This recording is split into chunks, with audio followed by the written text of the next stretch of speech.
Ya, baik, terima kasih. Pemirsa TVR Parlemen dimanapun Anda berada, penggerusan fungsi hutan memang konon menjadi sorotan masyarakat.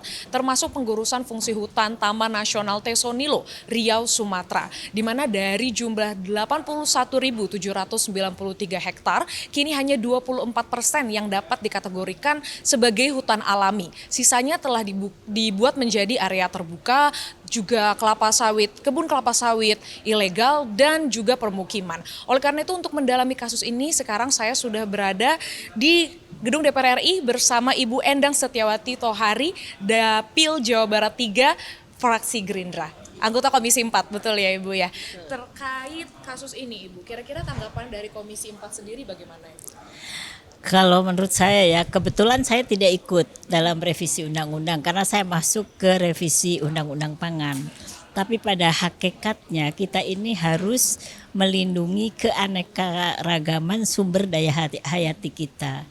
Seperti kita ketahui bahwa dengan adanya revisi undang-undang itu tentu saja kita ingin supaya ada juga partisipasi masyarakat, karena jangan sampai masyarakat dirugikan hanya karena undang-undang.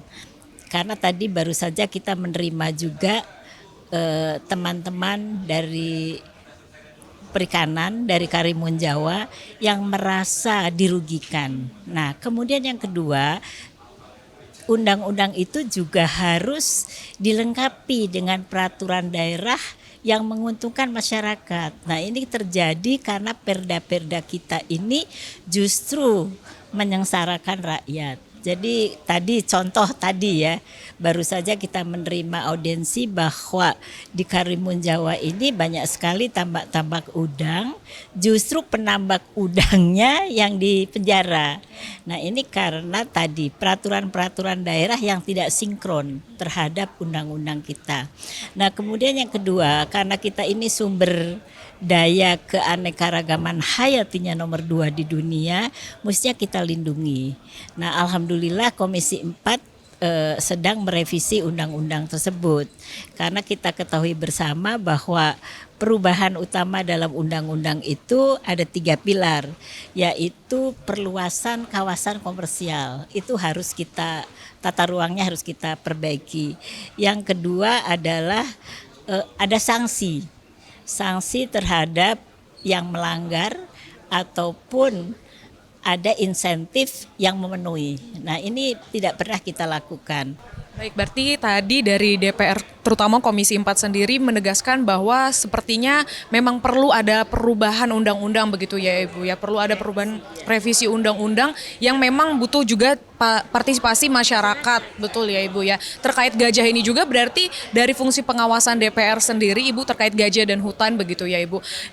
Pengawasan implementasinya itu seperti apa Ibu? Implementasinya, kita kan sebetulnya di kehutanan tuh banyak sekali taman-taman nasional yang itu harus kita jaga, kita lestarikan. Nah, ini gajah-gajah banyak yang mati, yang tergerus ya dengan adanya banjir, itu karena tidak adanya perlindungan dari undang-undang. Nah, sehingga undang-undang keanekaragaman hayati KSHI ya, itu harus kita terapkan di masyarakat. Jadi masyarakat juga perlu pendidikan, karena jadi selain perda, masyarakat harus dilibatkan, karena banyak sekali sekarang taman-taman nasional yang sebetulnya untuk melindungi habitat dari hewan-hewan kita disalahgunakan. Misalnya saja hutan-hutan kita disalahgunakan untuk keperluan sebetulnya bagus juga kelapa sawit, tapi kan tidak menguntungkan masyarakat luas. Nah, itu. Kemudian adanya sinkronisasi kebijakan antara pusat dengan daerah. Nah, ini juga penting karena penyelenggara-penyelenggara kehutanan itu banyak sekali yang tidak memenuhi aturan-aturan yang dari pusat. Nah, ini harus disinkronkan antara kepentingan daerah dan kepentingan pusat. Nah, pusat ini sekarang mohon maaf ya, terlalu sewenang-wenang. Jadi banyak sekali peraturan-peraturan terutama di Omnibus Law itu harus kita perbaiki. karena di situ ada juga tertera yang bisa mempergunakan tanahnya lebih dari 100 tahun. Itu kan nggak mungkin. Gitu. Baik, berarti tadi intinya adalah memang kita butuh untuk merevisi, butuh partisipasi masyarakat, tapi butuh juga sosialisasi terhadap masyarakatnya itu ya Ibu ya.